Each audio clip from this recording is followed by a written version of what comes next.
बिहार के कृषि मंत्री सुधाकर सिंह ने दुर्गावती में अभिनंदन समारोह को संबोधित करते हुए कहा कि किसानों के हित में बिहार के भीतर कृषि कानून बनेगा। जितनी भी मंडियां बंद है सभी खुलेंगी। यही नहीं, बाजार समिति मोहानिया को 50 करोड़ की लागत से आधुनिक बनाया जाएगा। आगे उन्होंने कहा कि 1990 के दशक से उत्पादन को बढ़ा और तब की सरकारों के द्वारा न्यूनतम समर्थन मूल्य भी दिया जा रहा था। यही नहीं, बाजार समिति यानी मंडियों के जरिए हर तरह के अनाज की खरीद बिक्री होती थी। लेकिन 2006 के बाद बिहार के सभी बाजार समितियों को बंद कर दिया गया। यही कारण है कि किसानों को उनकी उपज का उचित दाम मिलना बंद हो गया। आगे कहा कि देश के किसानों के पास खेती आमदनी का जरिया है। जब खेती घाटे का सौदा होगी, इसका खामियाजा किसान मजदूर के अलावा सरकार को भी भुगतना पड़ेगा। केंद्र की भाजपा सरकार को आड़े हाथों लेते हुए कहा कि किसान सम्मान निधि के नाम पर साल में 6,000 दिया जा रहा है। एक परिवार में 5 सदस्य है, मतलब साल में 5-6 सदस्यों के नाम पर जोड़ दे तो वह रेवड़ी हो जाएगी। लेकिन रसोई गैस का दाम बढ़ा, हर साल हजारों करोड़ आम आदमी से लिया जा रहा है। तथाकथित चावल घोटाला के संदर्भ में कहा कि 2003 में बिहार के भीतर 1700 राइस मिलें लगी, जो 10 सालों तक चलती रही।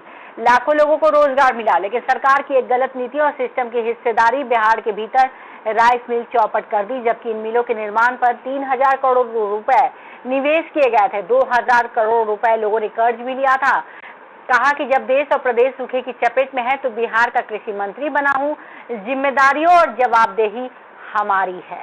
कार्यक्रम को राजद के प्रदेश उपाध्यक्ष वीरेंद्र कुशवाहा, राजेंद्र प्रजापति, प्रखंड प्रमुख दुर्गावती ने भी संबोधित किया।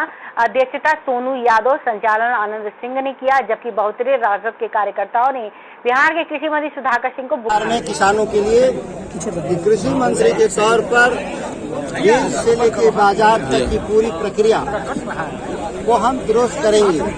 और इस स्तर में कई चरण होते हैं और कई चरण में जिस चरण में गड़बड़ी है उसको हम ठीक करेंगे। लगातार पिछले साल 3 सालों से कृषि का ग्रोथ घट रहा है बिहार में, जबकि हमारे बजट बढ़ रहे हैं। मैंने अधिकारियों से जानना पूछा था कि आप कृषि रोड मैप के जरिए आपने क्या उपलब्धि हासिल किया। 2 कृषि रोड मैप मेरा बीत चुका है, पहला और दूसरा, हम तीसरे में गुजर रहे हैं। लेकिन हम निवेश बढ़ाते जा रहे हैं, लेकिन हमारा उत्पादन और उत्पादकता लगातार घट रहा है। जाहिर सी बात है कि बिहार सरकार के जो हमारे मंत्री अधिकारी हैं, वो अधिकारियों का चिंता किसानों के पक्ष में न होकर अपने निजी हितों में वो लगे हुए हैं, इसे साबित होता है। फसल के समय खाद की काफी किल्लत होती है, कैसे पूरा करेंगे?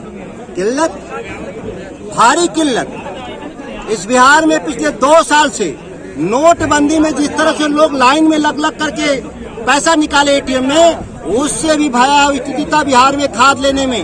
और इसके पीछे बिहार सरकार के जो अधिकारी और कर्मचारियों की एक लंबी फहरिस्त है मिलीभगत, उसकी हम जांच भी करेंगे और आने वाले कार्रवाई भी करेंगे। और आने वाले में ऐसी परेशानी न हो, इसका हम सुनिश्चित करेंगे। अगर जरूरत पड़ा तो इससे हम भारत सरकार से भी बात करेंगे कि हमारे बिहार के किसानों को खाद का किल्लत न हो।